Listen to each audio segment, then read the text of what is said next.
very good evening, students. I welcome all of you to the channel Swatika Chemistry Tutorials.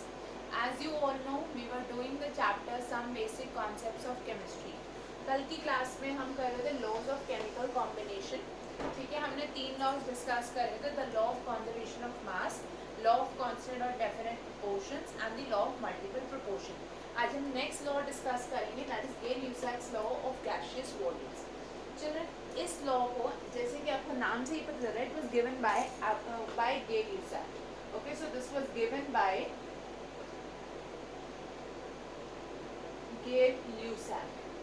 ठीक है, अब गेल-ल्यूसैक ने क्या बोला, जब भी हमारे पास कोई रिएक्शन है जहाँ पे गैसेस इन्वॉल्व है, मतलब either the gases are reactants और they are being produced in the reaction. So in such a situation, the ratio of the gases will always be a constant in terms of volume. ठीक है, एक example से इसको समझते हैं.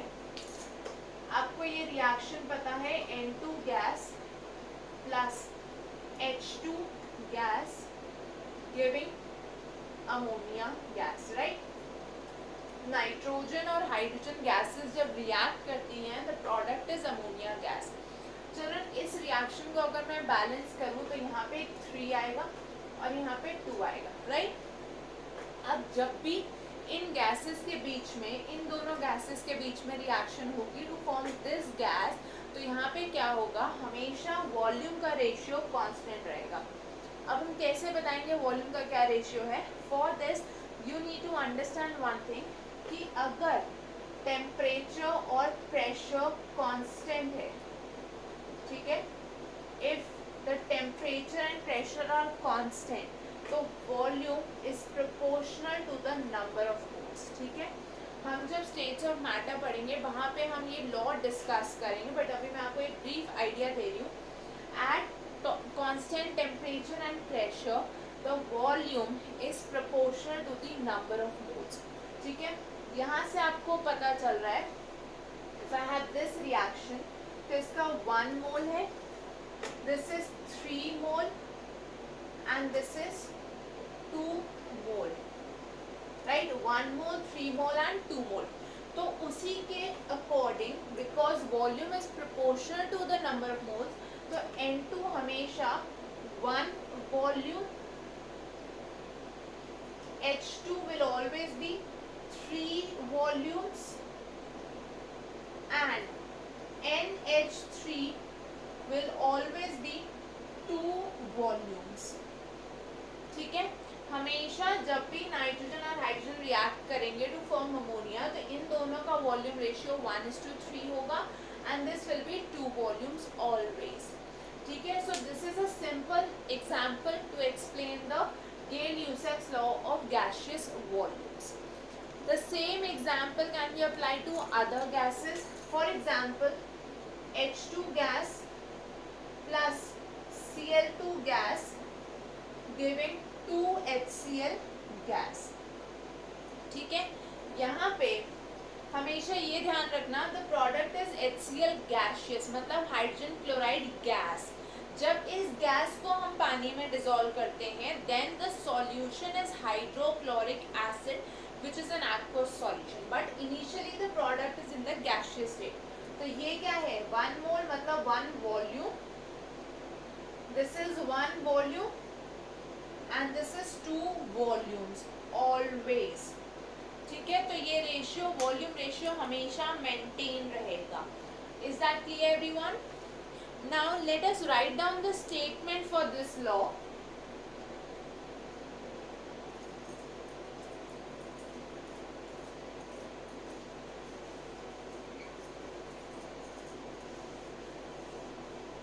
Children, talking about the statement of the law, we can say that when gases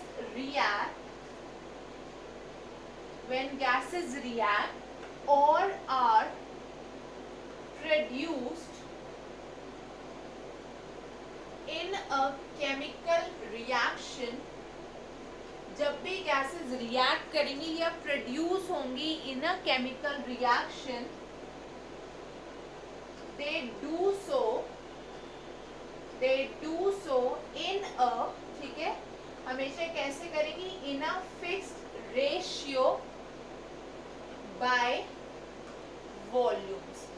ये जो volume ratio है ये हमेशा फिक्स्ड रहेगा। बट चिल्ड्रन यहाँ पे एक बहुत इंपॉर्टेंट कंडीशन है हमारे पास, provided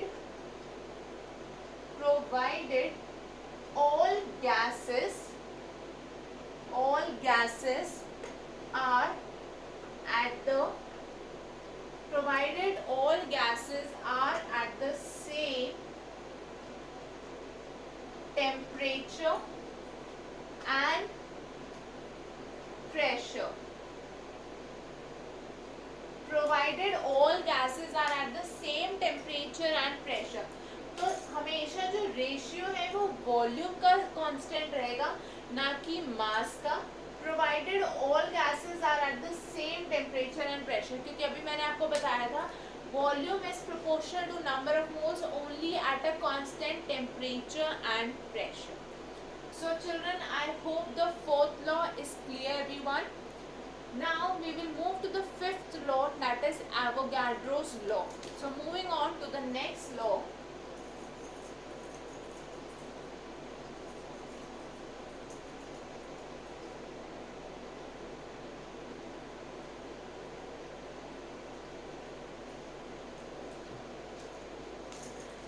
The fifth law, that is Avogadro's law.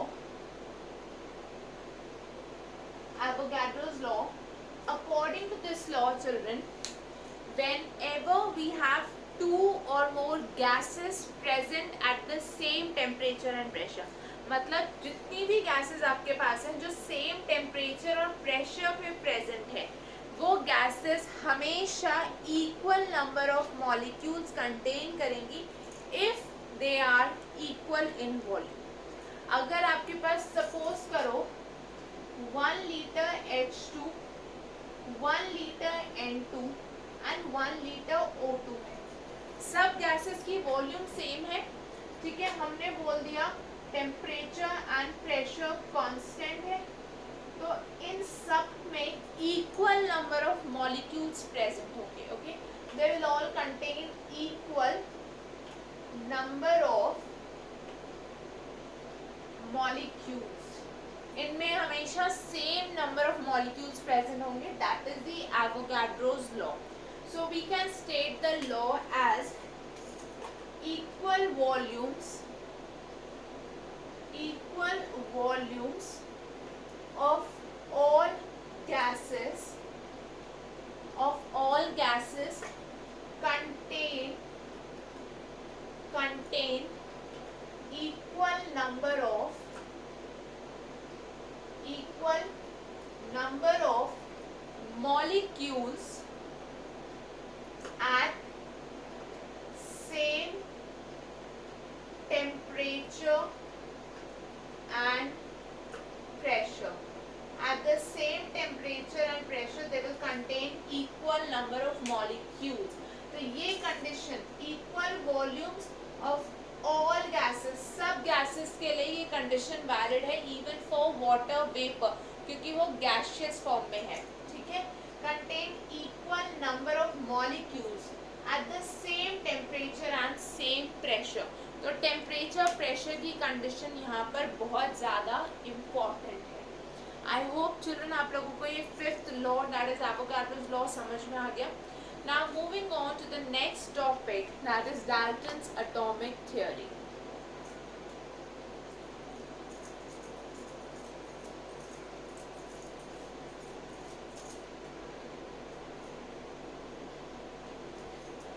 Dalton ने एक एटॉमिक थ्योरी दी थी, ठीक है, जिसको हम बोल देते हैं Dalton's atomic theory. Children, Dalton ने जो अपनी थ्योरी दी थी, जैसे हमने कल डिस्कस किया था, this was actually on the basis of various laws of chemical combination, ठीक है. तो इसमें डाल्टन ने किसके बारे में बात करी? Actually Dalton, John Dalton was the first person to talk about an atom, ठीक है. Basically not just talk about, I I would say to give a proper explanation about an atom. But the first point, first postulate of his theory has been found to be incorrect. ठीक है, अगर मैं Dalton के postulates की बात करूं, Dalton ने बोला all matter is made up of tiny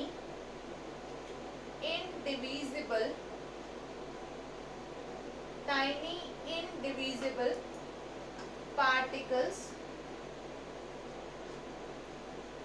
called atoms. अब डाल्टन का ये पॉइंट तो सही है कि जितना भी मैटर है हमारे around, whether it is in the solid state, liquid state, gaseous state, plasma, anything, तो उसमें टाइनी पार्टिकल्स हैं जिसको हम बोलते हैं एटम्स. बट चिल्ड्रन इनकरेक्ट क्या है? Indivisible. Later experiment showed that the atom is not actually indivisible. Atom को हम फर्दर डिवाइड कर सकते हैं. जैसे आपने पढ़ा हुआ है electrons, protons, neutrons which are the sub atomic particles. तो ये क्यों एग्जिस्ट करते हैं? क्योंकि एटम डिवाइड हो सकता है. It can be sub divided into the sub atomic particles. Okay, moving to the second point. You all know that mass can neither be created nor be destroyed. That is the law of conservation of mass. Because mass is something that constitutes matter, right? And all matter is made up of atoms. So indirectly we can say that atoms can neither be created. Atoms can neither be created nor be destroyed. Atoms can neither be created nor be destroyed. अगर कोई भी chemical reaction होगी तो जितने atoms और जो atoms reaction से पहले प्रेजेंट होंगे, the same atoms would be present after the reaction. So basically this is another statement for the law of conservation of mass. I hope this is clear everyone. चलो आप third point देखो और ध्यान से समझना इस point को. It says that all atoms of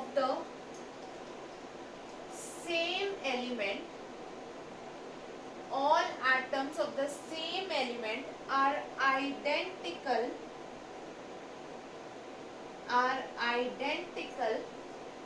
in shape, size,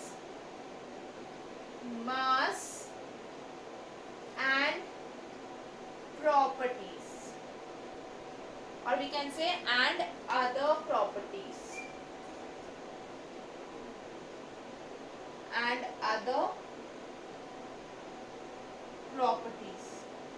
ठीक है, किसी एक पर्टिकुलर एलिमेंट के जितने भी एटम्स होंगे, चाहे वो किसी भी कंपाउंड में प्रेजेंट हो, they will always have the same shape, size, mass and all the other properties. तो अगर ऑक्सीजन का एटम है तो उसकी प्रॉपर्टीज हमेशा सेम रहेंगी, चाहे आप उस एटम को कहीं से भी पिक करो. अगर कार्बन का एटम है तो it will always have the same mass, size, everything. Okay, so this was the third postulate of Dalton's theory. Now let us move to the next postulate.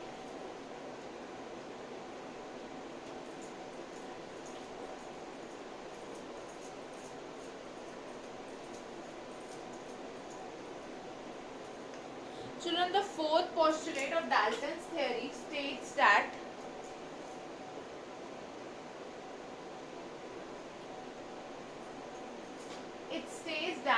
atoms of different elements possess different mass, size and other properties. अगर different different elements के atoms हैं तो उनका मास, size और बाकी की properties would be different from each other. This is the fourth postulate. That means if I am talking about an atom of carbon and an atom of oxygen, तो इन दोनों का साइज, मास, प्रॉपर्टीज सब different होगा. Similarly अगर मैं hydrogen और nitrogen की बात करूं, again they will have different mass, size and properties. So this was the fourth point given by Dalton. The fifth postulate that he gave was atoms of different elements, atoms of different elements combine in simple whole number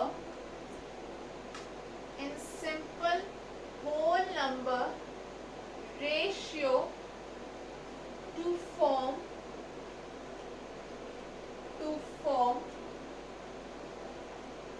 compounds.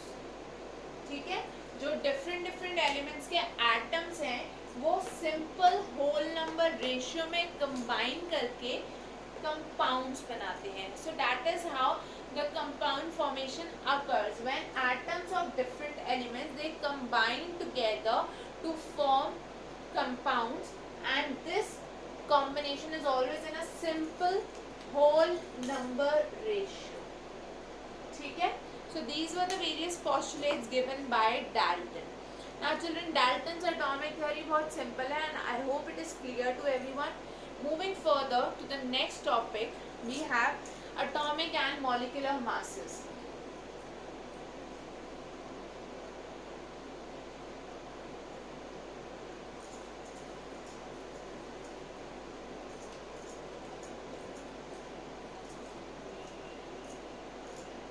The next topic that we have is atomic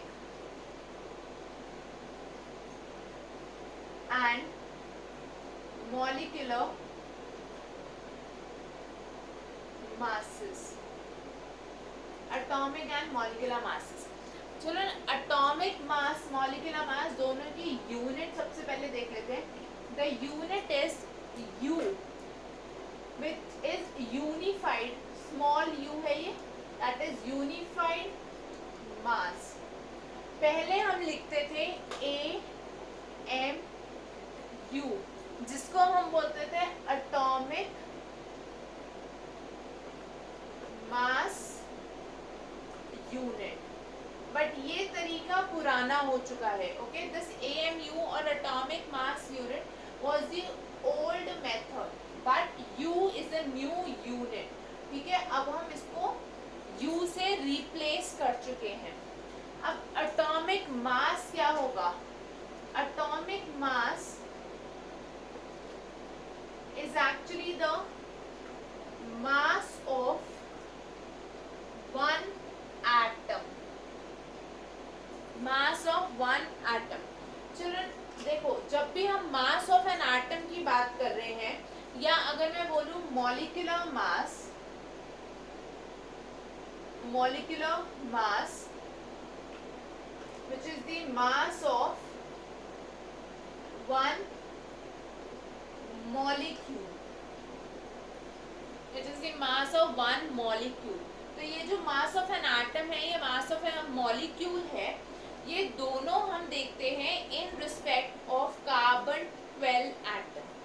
अगर मेरे पास carbon 12 का एक atom है, okay, I have an atom of C12, मतलब carbon का 12 isotope, C12 isotope. इसको अगर मैं 12 पार्ट्स में डिवाइड कर दूं, okay, if I divide it into 12 parts, then each part will be 1/12. ठीक है, हर एक पार्ट का मास will be 1/12 the mass of entire C12 atom. तो वो होगा हमारा 1U, या हम बोल सकते हैं कि हम उससे कंपेयर करेंगे. So we can write it as, or we can say that atomic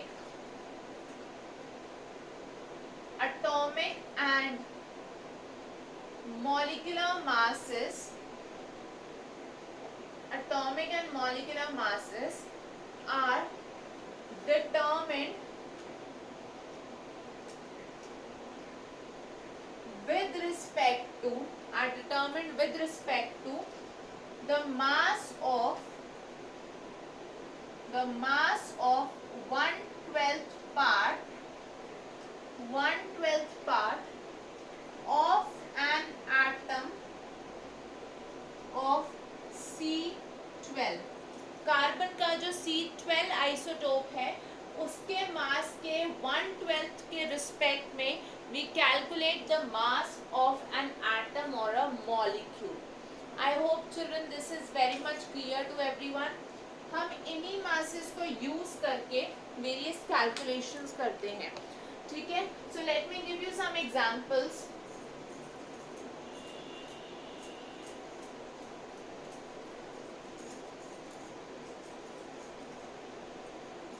जैसे you all are aware that the atomic mass of hydrogen is 1 U. Oxygen का एटॉमिक मास है 16 U. कार्बन का एटॉमिक मास हम लेते हैं 12 U. अब ये कैसे हुआ? क्योंकि 12 पार्ट्स का टोटल मास क्या होगा? 1 पार्ट का 1 U, ठीक है? हमने इसको 1/12 में किया था. सो 1/12 का मास इज 1 U. तो 1 का कितना हो गया? 12 U.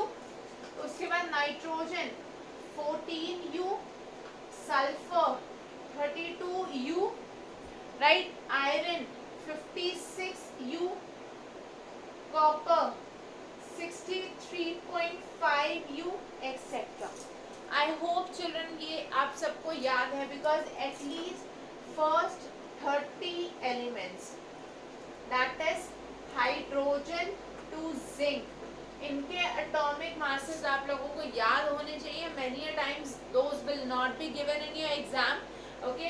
Other than that you would generally be given, okay? But these will mostly not be given, इसलिए इनके मासेस आपको याद होने ही चाहिए at any cost, okay? Moving to some examples of molecular masses. इन्हीं को यूज करके हम मॉलिक्यूलर मासेस कैलकुलेट कर सकते हैं. फॉर एग्जांपल, या मैं पहले आपको ये बता दूं कि अगर मैं मॉलिक्यूलर मास की बात करूं तो I can define it as the sum of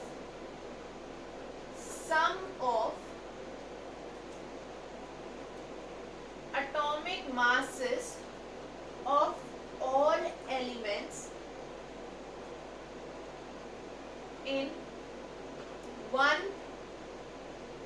molecule. एक मॉलिक्यूल में जितने भी एलिमेंट्स प्रेजेंट हैं उन सबके एटॉमिक मासेस का sum. For example H2O water molecule, इसका अगर मेरे को मॉलिक्यूलर मास निकालना है, so molecular mass of water क्या हो जाएगा? This will be equal to, there are 2 atoms of hydrogen, so 2 into atomic mass of hydrogen plus only 1 atom of oxygen is there, so 1 into atomic mass of oxygen. तो यहाँ पे क्या हो जाएगा children? 2 into 1 U plus 1 into 16 U, मतलब the answer is 18 U. आपको पता है वाटर का molecular mass is 18 U. I hope this concept is clear everyone. Moving forward to formula unit mass. Children ये सारा कॉन्सेप्ट बहुत इजी है, आप सारा 9th में पढ़ गया है, इसलिए I am just taking it in brief, okay? So you need to practice more and more question जिससे कि ये टॉपिक